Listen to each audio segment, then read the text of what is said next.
भारत और कजाकिस्तान की सेनाओं का आज से सैन्य अभ्यास शुरू हो रहा है। मेघालय के उमरोई में दोनों देशों के जवान सैन्य अभ्यास करेंगे।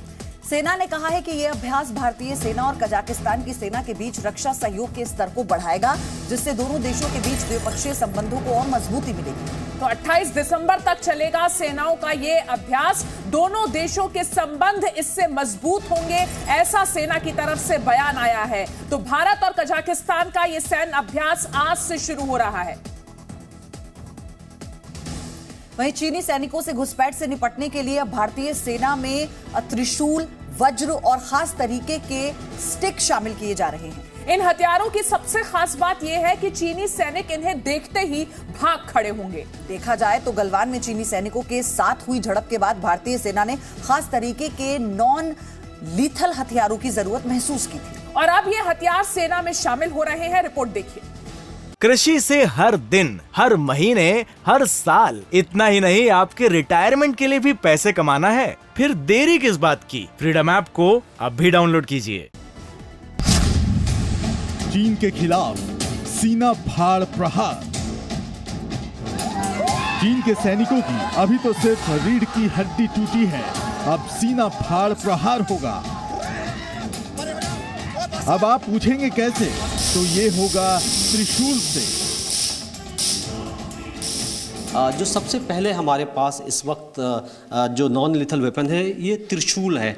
और अगर आप देखें तो ये सारे जो नॉन लिथल वेपन है इसमें खास तरीके की अगर आप देखें तो इसको और घातक बनाने के लिए इसमें इस तरीके के करंट भी इसमें फ्लो होते हैं। और अगर दुश्मन या चीनी सैनिक की यहाँ बात करें, वो अगर हमारे एरिया में दाखिल होने की कोशिश करते हैं तो ये जो त्रिशूल है ये बहुत ही बखूबी निपट सकता है। ये त्रिशूल देख रहे हैं आप, कुछ ही समय में भारत चीन बॉर्डर पर यही त्रिशूल आपको भारतीय सेना के हाथों में दिखेगा। बेसिकली जैसा कि हम जानते हैं कि शुरुआत में गलवान इंसिडेंट के टाइम चाइनीज सोल्जर्स जो थे वो अपने ट्रेडिशनल वेपन्स लेके आए थे। So we got a requirement from Indian army that to develop a traditional weapon in form of जो कि ट्रेडिशनल हो in similar way to just उनको जवाब देने के लिए। So we as we know कि ट्राइडेंट सबसे शक्तिशाली वेपन है लॉर्ड शिवा का। So we developed in the form of Trident, त्रिशूल के फॉर्म में बनाया और उसे हमने इलेक्ट्रीफाइड किया so that we will be one step ahead from Chinese soldiers.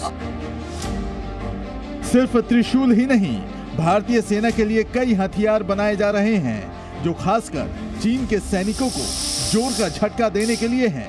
ये त्रिशूल है, ये वज्र है, ये है स्पेशल डंडा और ये है इलेक्ट्रिक ग्लव्स। चीन के सैनिकों के लिए काल है ये सब के सब। ये जो ग्लव्स है देखिए, इसके अंदर भी खास तरीके के इलेक्ट्रिक करंट इसमें फ्लो हो रहे हैं और इसको इस तरीके से हम यूज़ करते हैं क्योंकि वहाँ पर जो लड़ाई होती है गुत्थम गुत्था भी होती है। और यहाँ पर जब चीनी सैनिकों को लगेगा कि भारतीय सैनिकों की से वो बड़े आसानी से जीत सकते हैं। कई बार हमने देखा हमारे सैनिक की संख्या कम होती है, चीनी सैनिक ज़्यादा संख्या में आ जाते हैं, तो यहाँ पर करंट फ्लो होता है। बताएंगे सर कहाँ से? यहाँ पे एक बटन है, उस बटन को हमने प्रेस कर दिया and after that operator switch है यहाँ पे। आप जब इन दोनों हिस्सों को टच करेंगे तो यहाँ पे करंट डेवलप होगा। ये देखिए, ये इस तरीके से इसमें से आवाज़ जाती है, करंट निकलता है। और अगर हमने किसी को अगर पकड़ लिया और इसमें करंट इस तरीके से है तो बिल्कुल पैरालाइज हो जाएगा एक तरीके से और नाकाम हो जाएगा कुछ सेकंड के लिए, कुछ मिनट के लिए। गलवान में चीनी सैनिकों के साथ हुई झड़पों के दौरान देखा गया था कि चीनी सैनिक भारतीय सैनिकों पर हमले करने के लिए अपने साथ खास तरीके के कटीले और धारदार हथियार लेकर आए थे, जबकि चीनी सैनिकों का मुकाबला कर रहे भारतीय सैनिकों के पास साधारण डंडे थे। इसलिए ऐसे नॉन लीथल वेपन्स की जरूरत महसूस हुई। इन हथियारों को भारतीय सेना को सप्लाई करने वाली एपेस्ट्रॉन कंपनी के मुताबिक गलवान में चीनी सैनिकों के साथ झड़प के बाद से भारतीय सेना को ऐसे हथियारों की सप्लाई किए जाने के ऑर्डर मिले हैं। मनीष शुक्ला के साथ ब्यूरो रिपोर्ट, जी मीडिया, दिल्ली।